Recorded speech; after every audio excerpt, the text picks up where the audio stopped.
great. We're doing another one tonight. I'm having a bit of trouble with my webcam, and being technology challenged. We'll see if this gets produced and if you can even see me through the fog. But it's Halloween. I mean, how much more perfect of a setting for, and it's coming up here anyway, for us to discuss the vampire line and a little bit, and also why Halloween is a very special time for Immortals. Halloween goes back quite some ways in traditions, and it originated in pagan traditions and then was adopted by Christian traditions, and we have it today.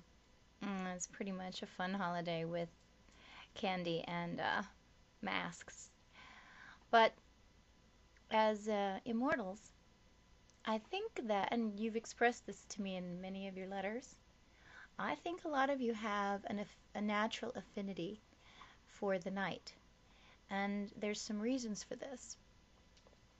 The nighttime, the vibrations change on Earth. The actual physical vibrations change. It's easier to get more radio stations. We all know this. When you find yourself doing spiritual things or rituals, even the ghost stories around the fire, take on a new feeling at night, and that's not an accident. That's because the veil is thinner at night, and you can very often access more, slide through some more portals to those other realms at night and get information from those realms, contact those other dimensions in the evening hours. So here we have Halloween, and the legend is that of all the nights in the whole year, Halloween is the one with the thinnest veil of all. And that means that as Immortals, you have a great opportunity to do something special on Halloween nights. Maybe a meditation or whatever is in your the things you would enjoy that are specific to your interests and your bloodlines. It's a night coming up that should take advantage of. Work some magic on Halloween. I will send my energy your direction too. Anyway, vampire. The vampire line. It's a fascinating line. It is very ancient and very powerful. And I have been blessed to be in touch with an astral vampire for several years now. And I think he's responsible for me being here, actually. It sounds kind of silly because you would think more of healers helping me, but I've had some very, very serious health issues. And it's this vampire who is helping to infuse me with some energy so that I can stay as long as I need to stay. And I feel personally that it's for this project that I'm here. So there are live vampires. There are true, very real vampires. I believe you won't know many. Those are very rare. They are not very open and wouldn't reveal themselves to you. Then of course there's psychic vampires that I know a lot of you know about. There's sanguinarians and people who in the Immortal Bloodlines are finding that they are transitioning, and what's happening is their spiritual ancestry that comes from the vampire lines is starting to activate, and so they are finding themselves getting younger in ways and much more comfortable at night, shying away from daylight. It's fascinating, and I will be writing articles and doing some recordings and offering a lot of more information about what I know from my sources on the different kinds of vampires. But also I want you to be able to meet each other. Again, that's the purpose, that's the ultimate purpose here for our network, is to put you in touch with each other. We're going to need some time to get you with each other, and I hope you have patience with this. We need to establish virtual spaces for you to meet in and trust for one another and know that we're putting the right people together to discuss things and share. So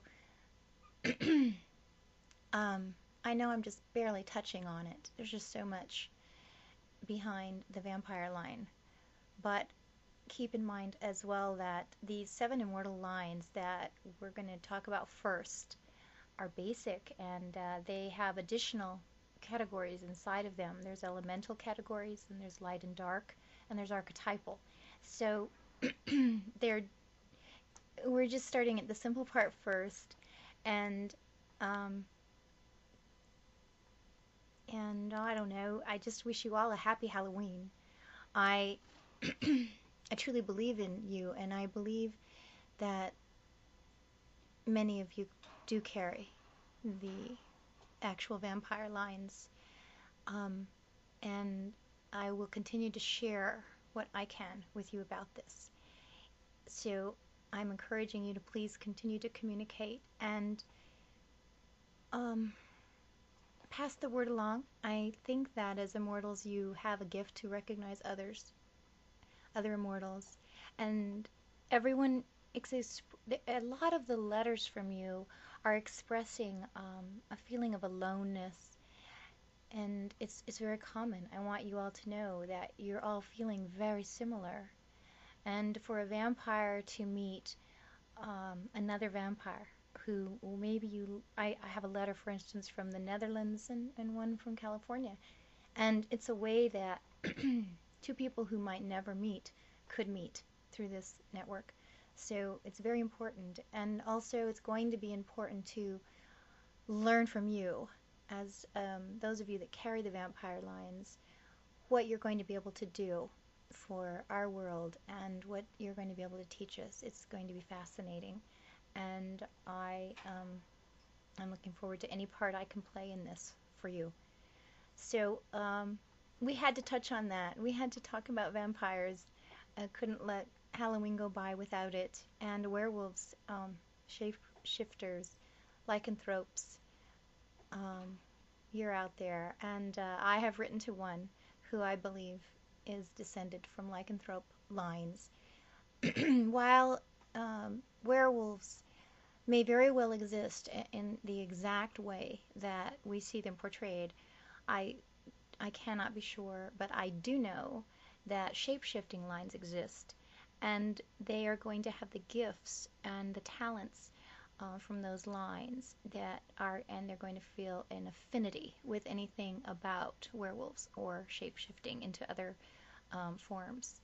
So this is another topic that we're going to explore in much greater detail, and so I guess that's this message. I have to keep them short and sweet for YouTube, but I'm looking forward to many more and sharing a lot with you. And so you guys go out there and have a great Halloween, and just remember you're just blowing my mind. I am amazed by your stories and your responses. So just keep them coming. I'm at Mary Gabrielle at www.immortalones.com, and talking to you again soon. All right, bye.